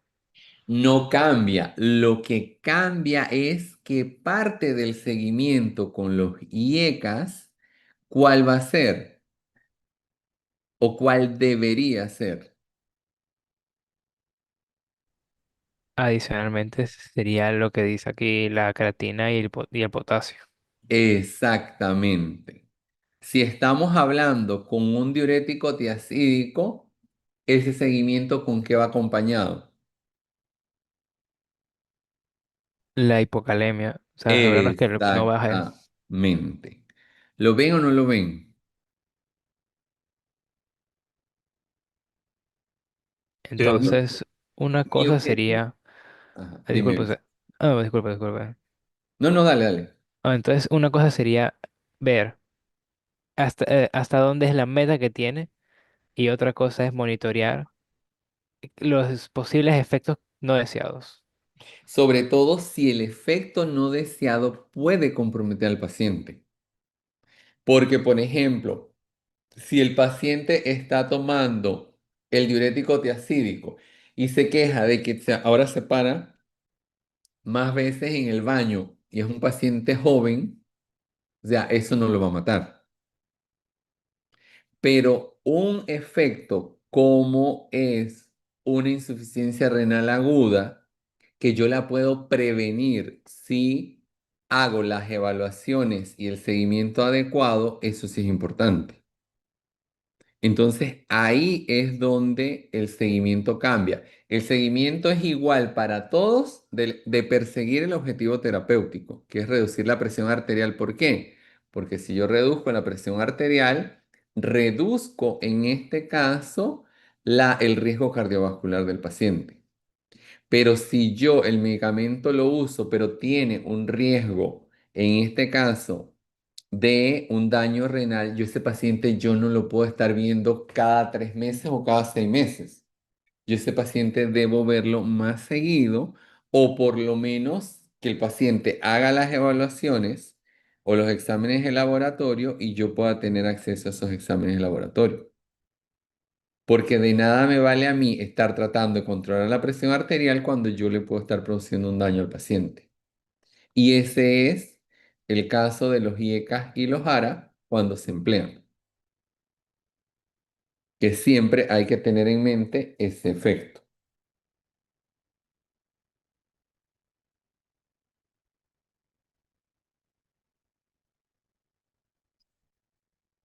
Ahora más o menos. Sí, ya ahora sí. Gracias, profesor. Vale. Profesor, ¿Sí? y usted disculpe antes de seguir, o sea, más que nada para consolidar el concepto, en el caso tal de los IECAS, es en la estenosis bilateral y el monorreno que está contraindicado, Ajá. ¿cierto? De manera absoluta, nunca se van a usar. Vale. Y cuando tiene ese, o cuando se ve ese efecto nefroprotector, viene siendo esas enfermedades inflamatorias renales. Enfermedades inflamatorias, la diabetes, donde ha demostrado alta eficacia. Gracias, profesor. Vale. Bien, de los efectos adversos ya mencionamos la hipotensión, que es asociada sobre todo a la dosis. Tos seca, entre un 5 a un 20%. Esta tos seca es importante porque se asocia con el incremento de bradicinina y por eso no responde usualmente al tratamiento convencional. Hipercalemia hay que valorarlo sobre todo. Angioedema, si el paciente tiene historial eh, de angioedema, no pueden utilizarse ni ECAS ni ARA. La insuficiencia renal aguda que la pueden producir, y esto sí es importante, los IECAS y los ARA, al igual que los antagonistas del receptor de mineralocorticoide, no se pueden utilizar bajo ninguna condición en mujeres embarazadas con hipertensión, porque los IECAS y los ARA primordialmente han demostrado fetopatías bien catastróficas en los embriones de mujeres que tomaron estos medicamentos durante el embarazo. Por lo tanto, no se pueden emplear. De hecho, se ha demostrado que la angiotensina 2 tiene un papel importante en el desarrollo embrionario. Entonces, por esa razón, estos medicamentos van a estar contraindicados en mujeres embarazadas. Interacciones con cualquier otro antihipertensivo, perdón, exceptuando los ARA2. Interacciones negativos, diuréticos retenedores de potasio, aumentan el riesgo de hipercalemia. Beta bloqueantes y AINES aumentan el riesgo de la hipercalemia. Los AINES reducen el efecto antihipertensivo. La digoxina y litio, los IECAS pueden elevar los niveles de estos dos agentes. Y los suplementos de potasio aumentan el riesgo de hipercalemia. Por eso les decía hace un momento, hay que hacer entonces un tratamiento integral. Vamos entonces a ver los antagonistas del receptor de angiotensina 2 o sartanes. Está el candesartán, eprosartán, iversartán, olmesartán, y todo lo que termine en sartán es un inhibidor de la ECA. Estos agentes teóricamente son antagonistas competitivos. Sin embargo, la experimentación farmacológica in vitro ha demostrado que son antagonistas no competitivos. ¿Por qué? Porque cuando se hacen los estudios con estos agentes, ellos no generan un antagonismo supermontable. Por lo tanto, son antagonistas desde el punto de vista farmacológico puro, son no competitivos. Por cuestiones didácticas y para el examen, lo debemos valorar como antagonistas competitivos, ¿sí? Bien, estos agentes pasó igual con los IECA. Se pensaba que su principal acción era a través del bloqueo AT1, que permitía entonces que toda la angiotensina 2 se fuese hacia el receptor AT2. Hoy día se conoce que participa de manera importante la EK2 en la producción de angiotensina 1,7, que estimula el receptor más R, que va a promover vasodilatación, un efecto antifibrótico, antiinflamatorio, reducción del estrés oxidativo y antiproliferación, lo que genera entonces su efecto protector cardiovascular, ya que este sistema está implicado en la etiología de estas enfermedades cardiovasculares. Estos agentes existen, como les dije, muchos. El que es un poquito diferente es el losartán, que tiene metabolitos activos, el EX3174 y el 79, y adicionalmente el losartán ha demostrado un efecto antagonista competitivo del tromboxano A2. Entonces tiene ciertas propiedades particulares. El resto varía es en cuanto a sus características metabólicas y algunos que son profármacos y otros que pueden ser también afectados por la comida. Pero eso se los pongo ahí porque son los que más se emplean en clínica. Estos agentes son considerados fármacos de primera elección en hipertensión arterial. Se emplean como monoterapia o terapia combinada. Y los sartán tiene una indicación aparte de la hipertensión arterial como para tratamiento de la hipertensión portal.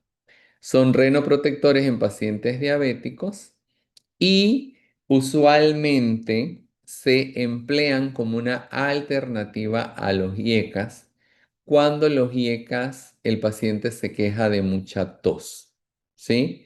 Y esa es usualmente la sugerencia o el switch que se recomienda. Se empieza con IECAS, si el paciente lo tolera, no hay ningún problema. Pero esa tos es a lo largo del día, es muy molesta y la persona muchas veces se queja. Así que entonces lo que se hace desde el punto de vista terapéutico es cambiar en este caso el tratamiento con los IECAS por un ARA2, ya que ha demostrado una menor incidencia de tos, lo cual es significativo y por eso se puede emplear. Al igual que los IECAS, no modifican ni el perfil glucémico ni el perfil lipídico. Los efectos adversos son muy comunes, exceptuando la tos, que es menos intensa. El resto son iguales y también mantiene la contraindicación en pacientes con fetopatía debido a los efectos que bloquea de la angiotensina. Los efectos adversos menos frecuentes que los IECAS. Diferencias entre los IECAS y los ARA desde el punto de vista farmacológico. Los IECAS reducen la biosíntesis de angiotensina 2 dependiente de la ECA, pero no por otras vías. Ellos reducen con mayor efectividad los ARA2, la activación de AT1, perdón, independientemente del origen de la angiotensina 2. Aumentan niveles de renina 1, pero no modifican, no producen angiotensina 2. Estos van a elevar los niveles de renina, angiotensina 1 y 2, permitiendo que ésta active los receptores AT2. Aumentan los niveles de angiotensina 1,7 y esta también los aumentan. Sin embargo, cuando se han hecho los estudios comparativos, el efecto sobre angiotensina 1,7 es más selectivo y más consistente con los ARA2 que con los IECA. Los IECAS aumentan bradicinina, pero estos no elevan bradicinina, lo cual entonces hace la ventaja de que se pueden utilizar en estos pacientes que manifiestan el efecto adverso de la tos.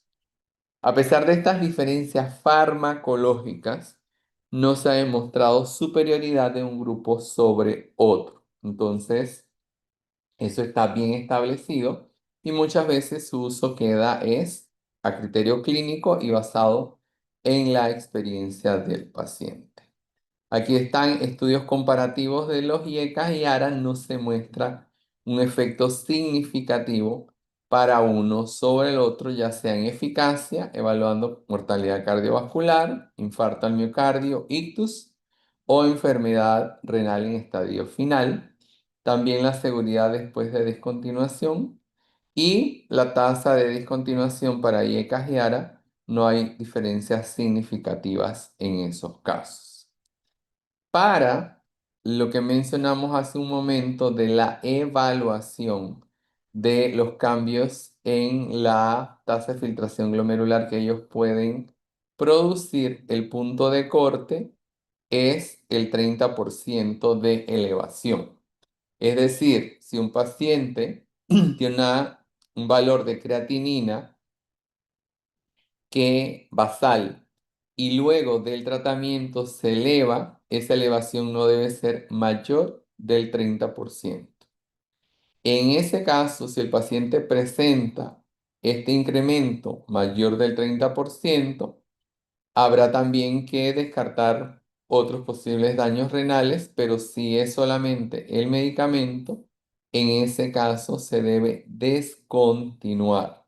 Usualmente siempre hay que hacer una observación o recomiendan, en este caso, repetir la evaluación entre 10 a 14 días después de haber iniciado para chequear entonces estos parámetros.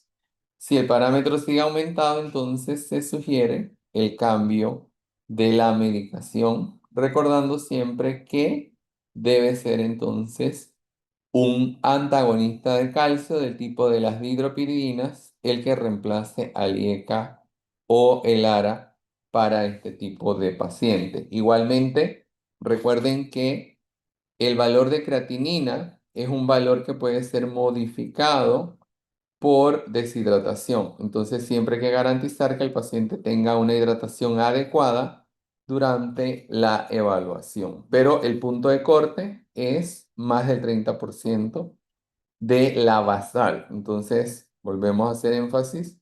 Debo tener el valor basal antes de prescribir el medicamento para poder entonces asegurar de manera eficiente la acción del IECA o el ARA. El otro grupo son los beta bloqueantes, que ya ustedes los conocen. Son antagonistas competitivos y exhiben diferentes mecanismos de acción antihipertensivos. Primordialmente, la reducción del gasto cardíaco es un efecto que ellos comparten, al igual que la inhibición de la producción de renina. Los otros efectos son dependientes de las generaciones. El efecto presináptico es para los no selectivos, al igual que el efecto central es para los liposolubles. Y el efecto vasodilatador primordialmente es exclusivo para los agentes de tercera línea o de tercera generación, que hoy por hoy son los que se están prefiriendo para el manejo de la hipertensión arterial, y esa es una recomendación que hace la guía europea, que ya para hipertensión arterial se deben preferir sobre los agentes de primera y segunda línea los agentes de tercera línea, sobre todo por el efecto vasodilatador que ellos tienen. Estos fármacos, recuerden que son considerados dentro de, o pueden ser considerados como agentes de primera línea por ambas guías, si y solo si el paciente tiene antecedentes de infarto agudo del miocardio, enfermedad isquémica cardíaca, insuficiencia cardíaca, o en pacientes jóvenes que tienen actividad simpática aumentada, sobre todo, por ejemplo, en el caso de un paciente que tenga un feocromocitoma de tipo inoperable. Entonces, esta es la razón en la cual o por la cual estos agentes se pueden considerar de primera línea. Si el paciente no tiene estas características, solo son de primera línea los cuatro grupos, perdón, que hemos visto anteriormente. No reducen el ictus en los estudios a largo plazo y reducen el infarto al miocardio de manera similar. Se emplean como monoterapia o terapias combinadas y hay que esperar entre 4 a 6 semanas para evidenciar su efecto. Y ya ustedes saben que son menos eficientes en ancianos y en pacientes afroamericanos. Y esto es importante porque IECA y ARA también han demostrado una reducción de su eficacia en pacientes afroamericanos. Sin embargo, los tiazídicos y los antagonistas del calcio trabajan muy bien en pacientes afroamericanos o de raza negra. De los efectos adversos ya ustedes los conocen, así que no vamos a entrar en esos detalles. Y las ventajas que tienen unos sobre otros. Igualmente pasa con las interacciones medicamentosas, que son las mismas que ya vimos cuando desglosamos eso. Vamos a ver entonces otros fármacos antihipertensivos. Aquí no Profesor, voy a una hacer pregunta. énfasis. ¿Perdón? Una pregunta, profesor. Ajá. Disculpe usted. Me he dado cuenta que en la mayoría de las interacciones, la mayoría están relacionadas a interacciones negativas con los AINES, porque disminuyen la Ujú. eficacia. ¿Hay una explicación de per se por qué? Lo que pasa es que recuerda que los AINES van a inhibir la síntesis de prostaglandinas. Y muchos fármacos de estos se han demostrado aumentar prostaglandinas vasodilatadoras como prostaciclinas. Por lo tanto, si tú das AINES por mucho tiempo, porque los AINES tienen una recomendación establecida y son cortos periodos de tiempo, 7 días, máximo 10 días como tope para su uso. porque los AINES están indicados en condiciones primordialmente agudas. Entonces, en esas condiciones agudas no deben ser más de ese periodo de tiempo. Si el paciente está controlado, un paciente hipertenso controlado, el AINE se aconseja emplearlo, pero máximo 10 días. Ya, si el paciente requiere un AINES porque tiene una enfermedad crónica, qué sé yo, una artritis reumatoidea, sobre todo antes que no habían otros tratamientos, en esos casos hay que utilizar otras estrategias terapéuticas o dar terapia combinada para el manejo de la presión arterial. ¿Por qué? Porque al final, recuerda que el efecto de un fármaco va a depender de que genere diferentes acciones. Y si yo le estoy bloqueando una acción que favorece la vasodilatación, la eficacia antihipertensiva se puede ver comprometida. Entonces, por esa razón es que se debe evaluar si el paciente necesita el AINES y si lo necesita de manera crónica, habrá que ser más agresivo para garantizar el control de la presión arterial. No sé si me expliqué. Ok, sí, ya entendí. Listo, gracias, profesor. Vale. Los otros agentes de segunda elección ya ustedes conocen, los antagonistas alfa-adrenérgicos, que no son de primera línea, los de acción central como alfametildopa y clonidina. La alfametildopa antes se pensaba que era de elección en embarazadas porque presentaba mayor seguridad para el feto y esa es una de las cosas importantes que hay que proteger en una mujer embarazada. Sin embargo, los metaanálisis de uso con alfa-metildopa demostraron que otros agentes son eficaces, tienen menos efectos adversos en mujeres embarazadas y una de las características del alfa-metildopa fue que se evidenció que el alfa-metildopa generaba mayor riesgo de depresión postparto. Entonces, se puede utilizar, sí, pero ya no es la droga de primera elección en embarazo. ¿Sí? Clonidina también ustedes ya la conocen, que se usa como antihipertensivo. Los diuréticos de ASA solo se emplean en hipertensión asociada a aumento del volumen, en presencia de insuficiencia renal, nunca son agentes de primera elección. Y los otros diuréticos, ya dijimos, trantereno amiloride no tiene eficacia antihipertensiva, se utilizan como coadyuvante de la hipocalemia, perdón, pueden producir los otros diuréticos, pero esto sí es distinto para los antagonistas de mineralocorticoides como la espironolactona y la eplerenona, que han demostrado eficacia antihipertensiva.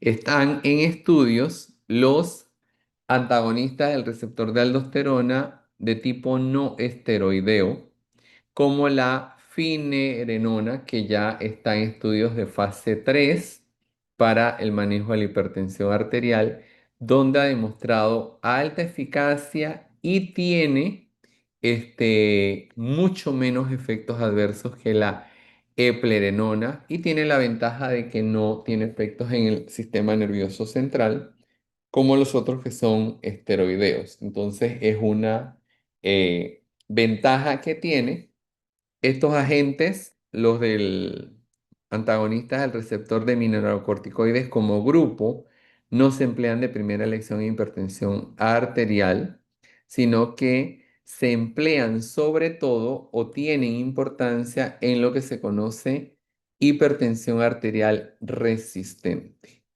Ahí es donde ellos han demostrado buena eficacia y es una de las estrategias terapéuticas que se emplea para estos agentes, ¿sí? Y es lo que usualmente se adiciona. Sin embargo, estos agentes también los van a ver en insuficiencia cardíaca con la profesora Ivonne porque han demostrado, lógicamente, tener efectos significativos en el remodelado cardiovascular. De los inhibidores de renina, el único es el alisquiren, pero no ha demostrado efectos significativos. Se pensó que tenía buena eficacia, pero cuando se compara con los IECAS y los ARAs, que tienen muchos más años en el mercado, realmente no ha demostrado ninguna eficacia y por otro lado es un producto bastante costoso, así que la verdad no se mantiene vigente como un agente de segunda línea, pero no es un agente que se emplee mucho, sobre todo también por el alto costo que posee. En cuanto a las interacciones con Aliskiren, va a tener beneficios con agentes que activen el eje renina-angiotensina-aldosterona, como los diuréticos o como los vasodilatadores, pero tiene interacciones negativas con furosemida, donde su absorción se reduce en un 50% por aliskiren, y Ibersartán reduce el 50% el Cmax de aliskiren, y con inhibidores de citocromo P450 como ketoconazol, atorvastatina y ciclosporina se incrementan los niveles de aliskiren. Así que hoy por hoy este es un medicamento, aquí en Panamá se vende, pero la verdad no ha demostrado ser mucho más beneficioso que los IECAS y los ARA. Así que simplemente está como una alternativa terapéutica. Vamos a dejarlo aquí porque me quedaría este pedazo para más tarde, ¿sí? Tomen un break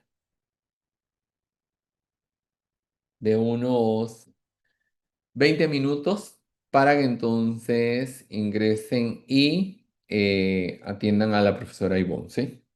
Y después entonces nos vemos. Dale, profe, nos vemos. Vale, hasta luego.